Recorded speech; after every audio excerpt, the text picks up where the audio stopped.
Bueno, entonces vamos a tratar de hacer algo muy interactivo. Primero vamos a ver algunas bases de lo que pensamos que podría ser el gol estándar en el cuidado del monitoreo intraparto y luego vamos a hacer participación. Es un televoter, todos tienen teléfonos portátiles.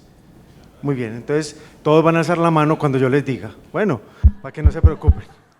Muy bien, entonces la pregunta es, ¿se asusta usted con la primera desaceleración? Y la respuesta es, 1, el monitoreo llegó para quedarse. Es decir, ninguno de los que trabajan en instituciones de nivel 3 y 4 va a decir, no, la paciente es de bajo riesgo, por favor no le pongan el monitor, que justifica hacer monitoreo fetal intraparto continuo solamente en las pacientes de alto riesgo, pero realmente en las pacientes de bajo riesgo las estamos monitorizando. ¿Y eso qué puede llevar? Puede llevar a intervenciones innecesarias. Por tanto, ¿qué hacemos cuando hacemos monitoreo fetal intraparto? Evitar resultados adversos fetales relacionados con hipoxia o acidosis intraparto y evitar intervenciones innecesarias. ¿Y cómo evitamos intervenciones innecesarias? Pues haciendo una lectura del monitoreo que sea una lectura reproducible, que sea una lectura que si usted la lee, su compañero al lado la debe leer igual y tratar de entender que algunos estados de hipoxia son normales durante el trabajo de parto. Entonces tenemos el enredo, seguimos las guías de la FIGO para monitoreo de intraparto o las de la NICE o las guías de la EICO como categoría 1, 2 o 3, que yo creo que todos lo conocemos. La primera la parte de arriba son las categorías normales, o sea, un monitoreo normal, cómo se define un monitoreo normal en las 3 clasificaciones y abajo ven cómo se clasifica un monitoreo patológico o anormal en las 3. Está subrayado o encuadrado, digamos que las grandes diferencias entre ellas, cuando uno va a ver realmente las diferencias no son gigantes, es decir, uno tiene que tener claro cuáles son las características de una monitoría de buen pronóstico y cuáles son las características de una monitoría que indican un mal pronóstico o que nos hacen pensar en que el feto está pasando por un proceso de hipoxia o de acidosis. Entonces, lo importante de eso es que en este estudio, que es un estudio australiano que se publicó en el 2017, nos dice, vea, todas tienen sus ventajas y sus desventajas. La ACOG, que es la que nos recomienda nuestras guías de práctica clínica aquí en Colombia, es la que menos variabilidad de interobservador tiene, pero la sensibilidad no es tan buena y tiene buena variabilidad de interobservador porque si ustedes ven la categoría 2 o la sospechosa es grandísima, entonces cuando ustedes van a ver la gran mayoría de monitores les caen en categoría 2. Entonces por eso es tan buena en cuanto a variabilidad, pero tan baja en cuanto a sensibilidad. La que tiene, en teoría en este estudio, mayor sensibilidad y especificidad para diagnóstico de hipoxia sería la NICE del 2007. Y esta FIGO que ustedes ven ahí es la FIGO de 1987, porque eso fue antes de que saliera la ECOG 1 claramente o las guías no. NICE, claramente no. No, pues, no detenernos ahorita, pero si uno hace como este ejercicio de comparar las 3, se va a dar cuenta que las diferencias no son sustanciales, no son grandes. Por eso les digo, tiene que tener en cuenta cuáles son las variables de buen pronóstico y cuáles son las variables de mal pronóstico en una monitoría, y eso no varía en ninguna de las 3 clasificaciones. Entonces, ya vemos que es lo mismo, hablemos el mismo lenguaje, llámese categoría 1, 2 o 3 de la COG, llámese FIGO normal, sospechoso o patológico. Nosotros hemos tratado de implementar las guías de la FIGO, pues porque están en ese momento mucho más difundidas y hoy por hoy la organización de la Federación de Ginecología y Obstetricia la está popularizando, pero realmente no hay mucha diferencia entre el uno y el otro.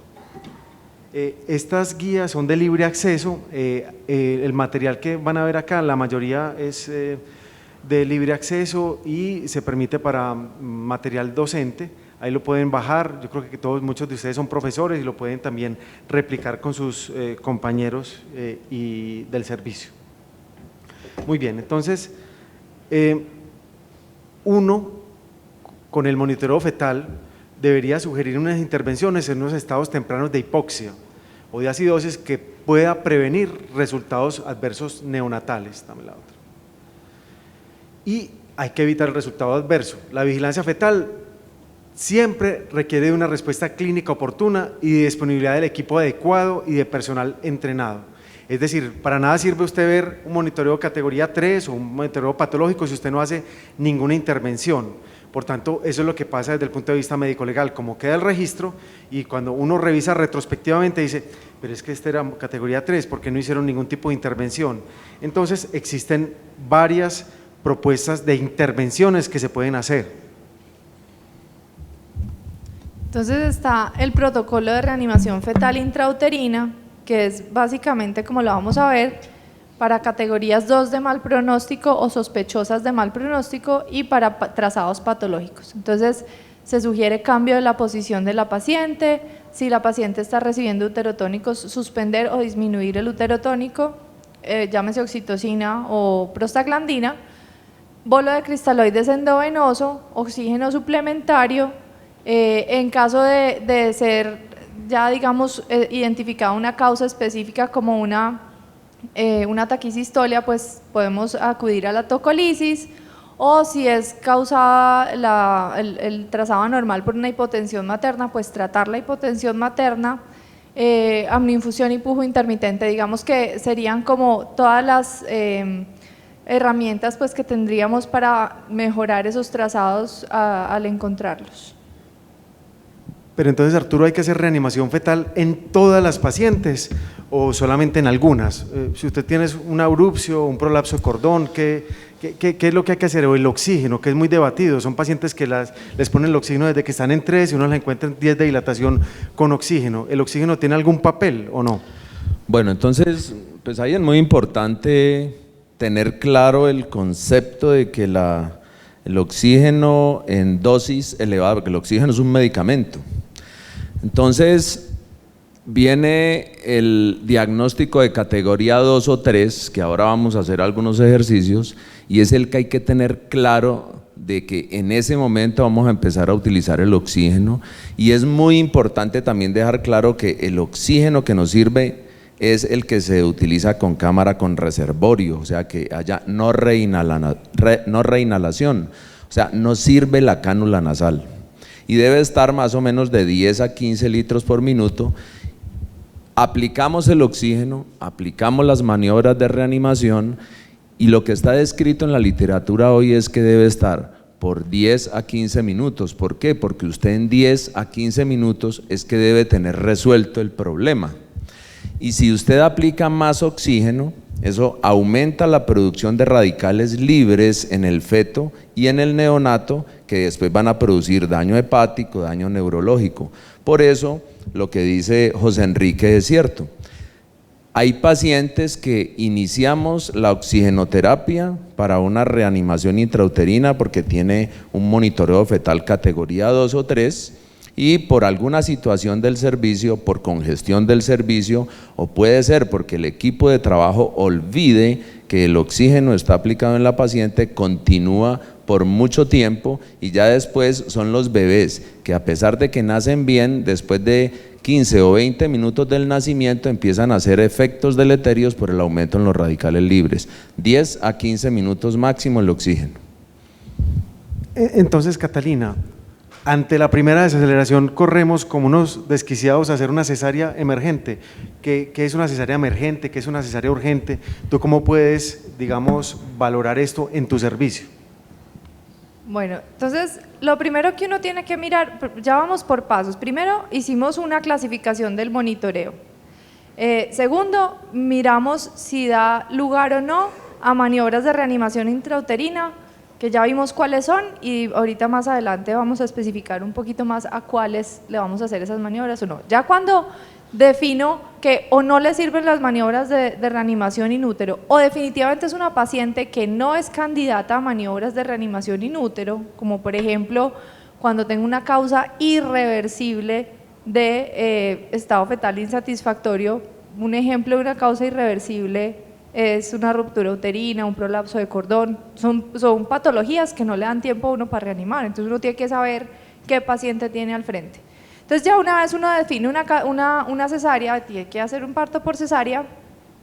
Existen varios tipos de cesárea basados en una clasificación inicial que describieron Lucas y Yantis y que nosotros hemos adaptado, digamos, a la práctica clínica. Entonces hay una cesárea de emergencia, que es la que se hace cuando hay una amenaza inmediata para la vida de la mamá o del feto. Hay una cesárea urgente, donde hay compromiso materno o fetal, pero digamos que no es inmediata, que da tiempo eventualmente de organizar la paciente o inclusive de hacer maniobras de reanimación in útero. El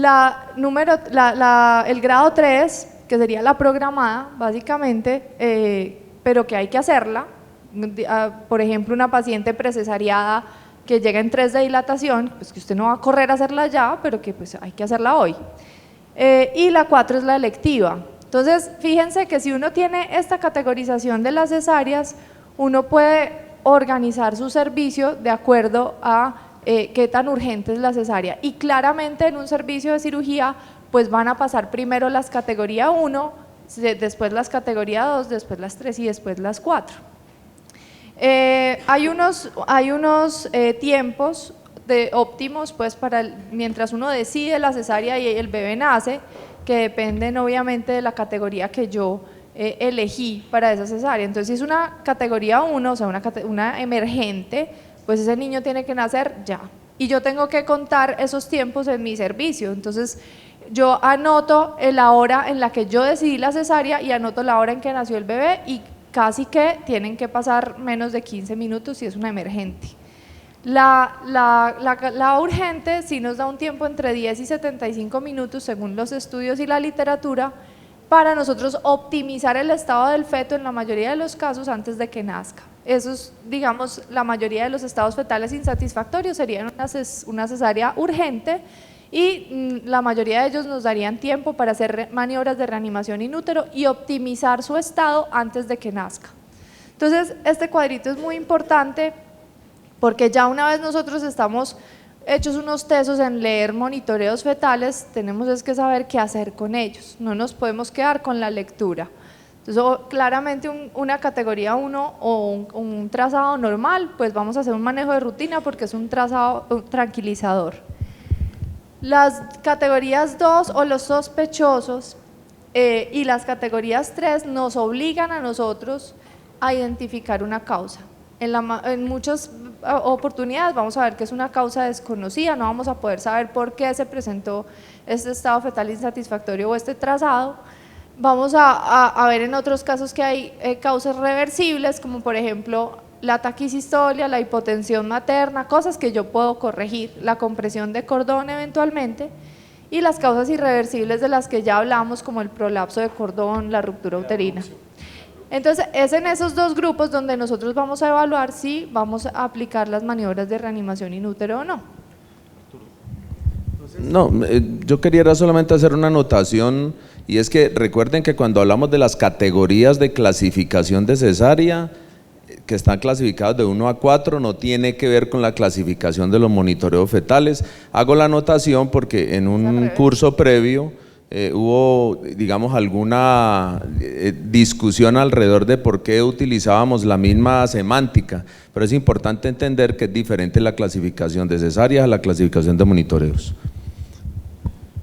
Muy bien, entonces tenemos la categoría normal o categoría 1, una línea de base entre 110 y 160, variabilidad más de 5 y menos de 25, no hay desaceleraciones que sean repetitivas, la interpretación es que generalmente no hay hipoxia ni acidosis y no se necesita ningún tipo de intervención, simplemente se sigue con el monitoreo. Sospechoso, hay ausencia de al menos una de esas características iniciales de allá arriba, ya sea pérdida de la variabilidad o taquicardia o bradicardia, pero sin características patológicas. Casi siempre la variabilidad acá está conservada y muchas veces lo que hacemos es lo que explicó Catalina, buscar la causa, tratar de corregirla y continuar con el monitoreo fetal. Por supuesto, todo depende del contexto clínico. No es lo mismo una categoría 2, una paciente empezando un trabajo de parto en 2 de dilatación, a una paciente que está en 8 o 9 de dilatación, pero esto le va a ayudar a tomar decisiones basadas en monitoreo. Y el monitoreo patológico es aquel que usted lo que está haciendo es realmente el feto se pone en riesgo y usted dice, tengo que hacer algún tipo de intervención, si hay intervención que se pueda modificar. Si la paciente tiene un prolapso de cordón o si la paciente está en expulsivo con una bradicardia sostenida, pues probablemente las cosas van a variar y no justifica hacer reanimación in útero, pero son cosas que usted tiene que tener en cuenta cuando usted está valorando el trazado. Pasemos entonces a la toma de decisión clínica. Siempre que usted le pase en un monitoreo fetal, siempre tiene que decir qué es lo que tiene la paciente, qué medicaciones, está con anestesia raquídea o epidural, cuándo se la pusieron, está recibiendo terbutalina o sulfato de magnesio o recibió esteroides, porque muchas de estas medicaciones pueden variar su interpretación. Y más importante que esto es en cómo está la dilatación, cómo está el líquido amniótico, cómo va el partograma, como nos explicó el doctor Juan Carlos ahora, ¿es un trabajo de parto distóxico o no lo hay? Y esto le ayuda a tomar decisiones clínicas. Muy bien, entonces vamos a empezar la sesión interactiva. ¿Quiénes dicen que lo tengo que pasar? Bueno. Muy bien. Yo creo que es el más difícil de todos. ¿Quiénes dicen que es un monitoreo categoría 1 o un monitoreo normal? Ninguno. ¿Quiénes dicen que es un monitoreo sospechoso o categoría 2? Muy bien, 26. ¿Quiénes dicen que es un monitoreo patológico? 22, sí. Bueno, entonces estamos entre un categoría 2 o un sospechoso versus un patológico. ¿Tú qué opinas, Arturo? Yo pienso que primero hay que tener presente que la variabilidad es la que marca la diferencia a veces en nuestra decisión inicial de si un monitoreo está bien o no, que eso es lo primero que viene a nuestro esquema mental. Si hay buena variabilidad, es extraño que el feto esté mal. ¿Cómo te parecen estas desaceleraciones, Arturo? Mira el pico de la contracción y mira el nadir. Entonces ahí aparentemente hay desaceleraciones tardías. Supuestamente si yo lo miro… ¿Te parecen más tempranas? ¿Tú qué opinas? Entonces, aquí es muy importante tener lo siguiente. Si vamos a evaluar 50 personas al frente de un monitoreo fetal, recuerden que va a haber 40 en acuerdo y 10 en desacuerdo. Pero el objetivo es que estemos los 50. Exacto, entonces la idea es que nos pongamos de acuerdo, ¿no es cierto? Ahí yo puedo decir que tiene una variabilidad buena, que tiene desaceleraciones tardías, o de pronto será parte de la variabilidad. A mí me parece que son tempranas. Yo creo que tienes astigmatismo. No tienes astigmatismo, ¿no ves ahí? Que tengo astigmatismo. ¿Quiénes dicen que son tardías? Bueno. 86. ¿Quiénes dicen que son tempranas? Claro, ahí se ven claritas. ¿Ya? Ojo, que… Bueno, eso es lo bueno. ahora… Miren lo que les voy a mostrar. Mire lo que va a mostrar ahí, Quique, vea. Catalina, dé permiso, por favor. Esta es la línea de base.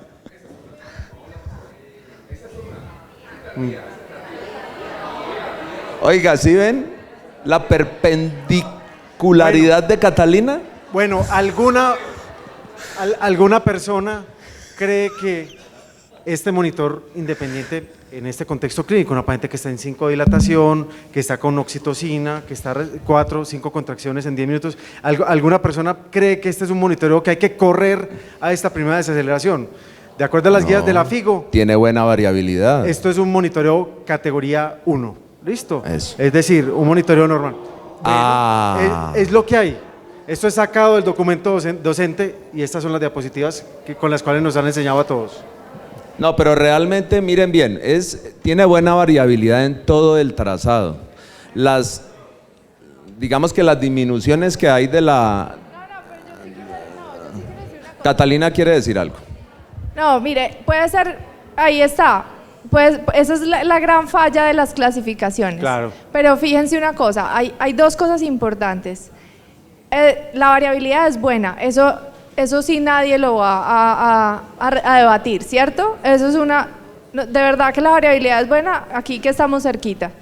Y dos, entonces tenemos la pelea entre si son unas desaceleraciones tempranas o variables tardías nunca, porque esa no es una morfología de una desaceleración tardía. La desaceleración tardía disminuye lentamente y se recupera lentamente.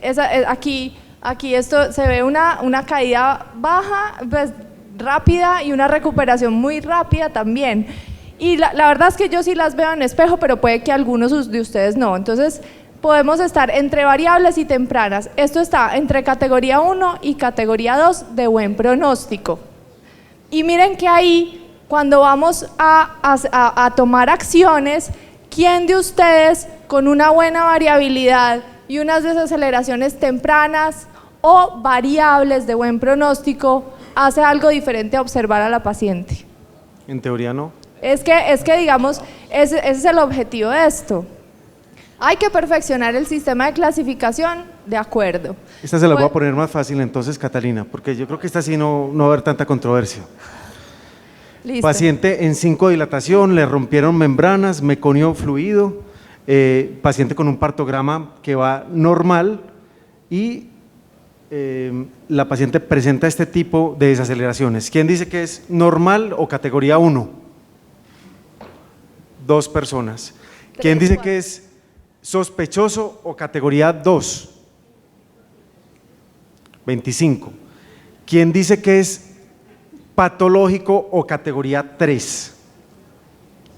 8.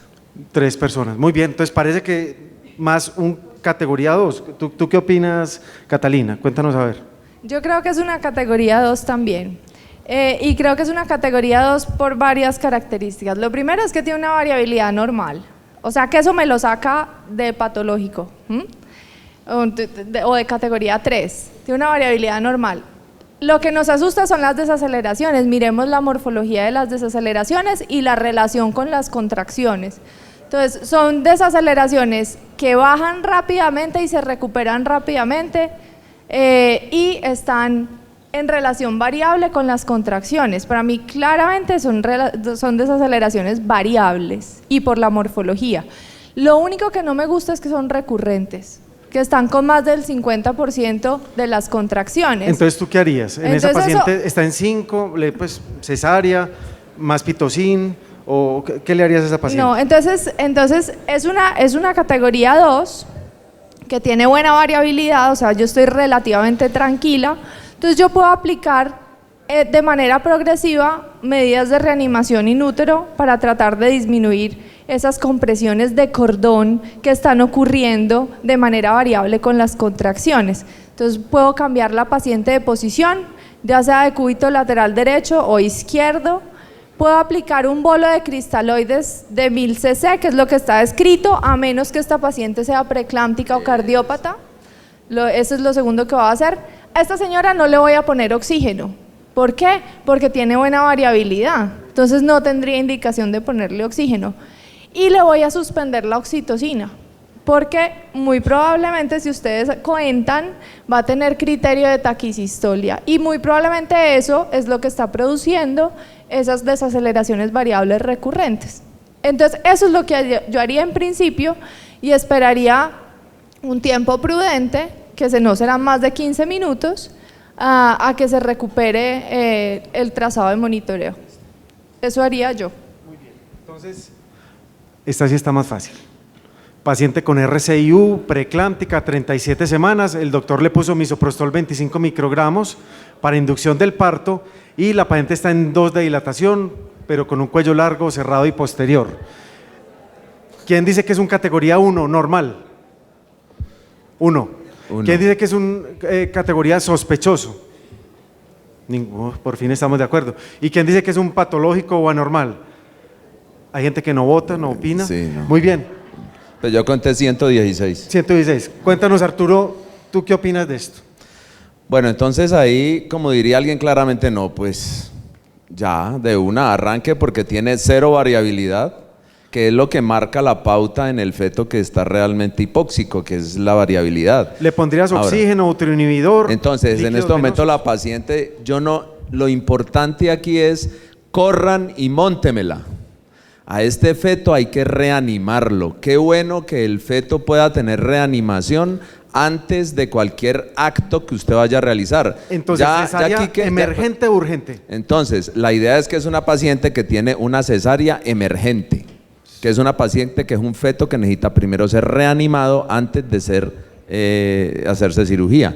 Ahora, la paciente que está en urgencia, ¿no es cierto? Como es en el caso de la paciente que tiene un cuello largo, cerrado posterior y que tiene estas características, usted la puede clasificar ya como urgente. E incluso si va a pasarla a urgente, en ese lapso de tiempo en que va a realizar la urgencia, también puede realizar algunas maniobras de reanimación, como es el caso siguiente en el que también nosotros tenemos la urgencia inmediata de sacar el bebé. Muy bien, esta paciente Arturo está en 10 centímetros de dilatación, un occipito posterior, estación +2, y usted lo llaman porque la línea de base cayó. ¿Usted qué hace con esa paciente? ¿Qué categoría dice usted que es? No, ¿Qué es lo que tiene aquí usted? ya sabemos que estamos hablando de lo que es la desaceleración prolongada, en donde según la clasificación de Figo, en donde antes decíamos, toda desaceleración o cambio de la línea de base de más de 10 minutos es lo que cambia realmente la conducta. Aquí cambió el concepto. Aquí ya hay desaceleración prolongada que dure más de 3 minutos con un cambio de línea de base como el que vemos ahí, hace que haya una acción urgente. Usted pide el dispositivo de Odón y no lo hay. El kiwi tampoco. La paciente está en occipito posterior, estación +2 y Perfecto, está ahí. ¿Usted entonces qué es una hace? ¿Cesárea paciente emergente? es una paciente que va para cesárea emergente. Sí. Bueno. O le coloca un forceps. ¿En posterior? Claro, en posterior. Bueno, le puede está colocar bien. un forceps en Yo no posterior. estuve en la clase pasada, pero le coloca un me da forceps mucho miedo en los forceps posterior. Perfecto. Es que más ya hasta que se habla y nuestra invitada quiere hablar. Sí, a ver.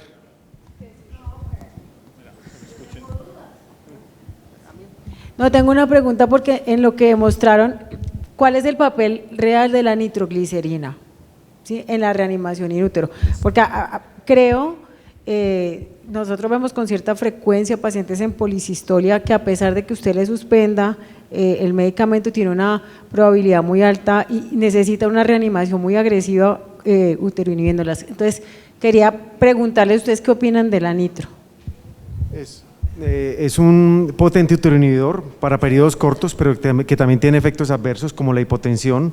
Por tanto, usted podría empeorar la hipoperfusión, pero sí, la nitroglicerina, de hecho, en algunos lugares la utilizan hasta sublingual, pero la mayoría de las veces la utilizamos es venosa.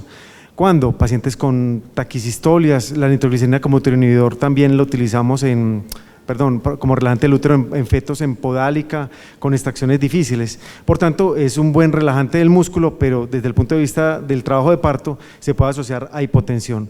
Bueno, acá nos están presionando, teníamos nomás 40 casitos para mostrarles. Pero venga, yo puedo hacer una aclaración ahí, un pequeño desacuerdo. Bueno. Pues es que esto es un conversatorio, Sí, claro, bueno, ¿cierto? sí. Entonces, vea, la nitroglicerina efectivamente es un potente uteroinhibidor, pero esos efectos adversos de hipotensión materna son dosis dependientes y las dosis que uno utiliza para hacer reversión de una taquicistolia son dosis muy bajas, sino que lo digan ustedes dos, que son 400 microgramos.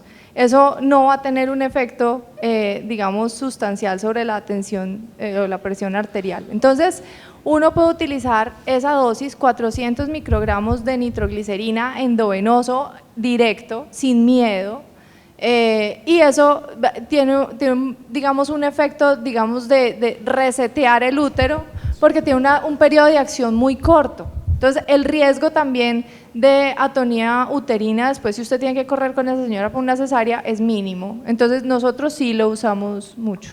Muy bien. Bueno, le agradecemos mucho. En la página de la FIGO pueden encontrar un taller en el cual están estos ejemplos y muchos otros. Se pueden meter como para que vayan afinando las cosas. Les agradecemos mucho la atención. Gracias. Bueno, muchas gracias. gracias.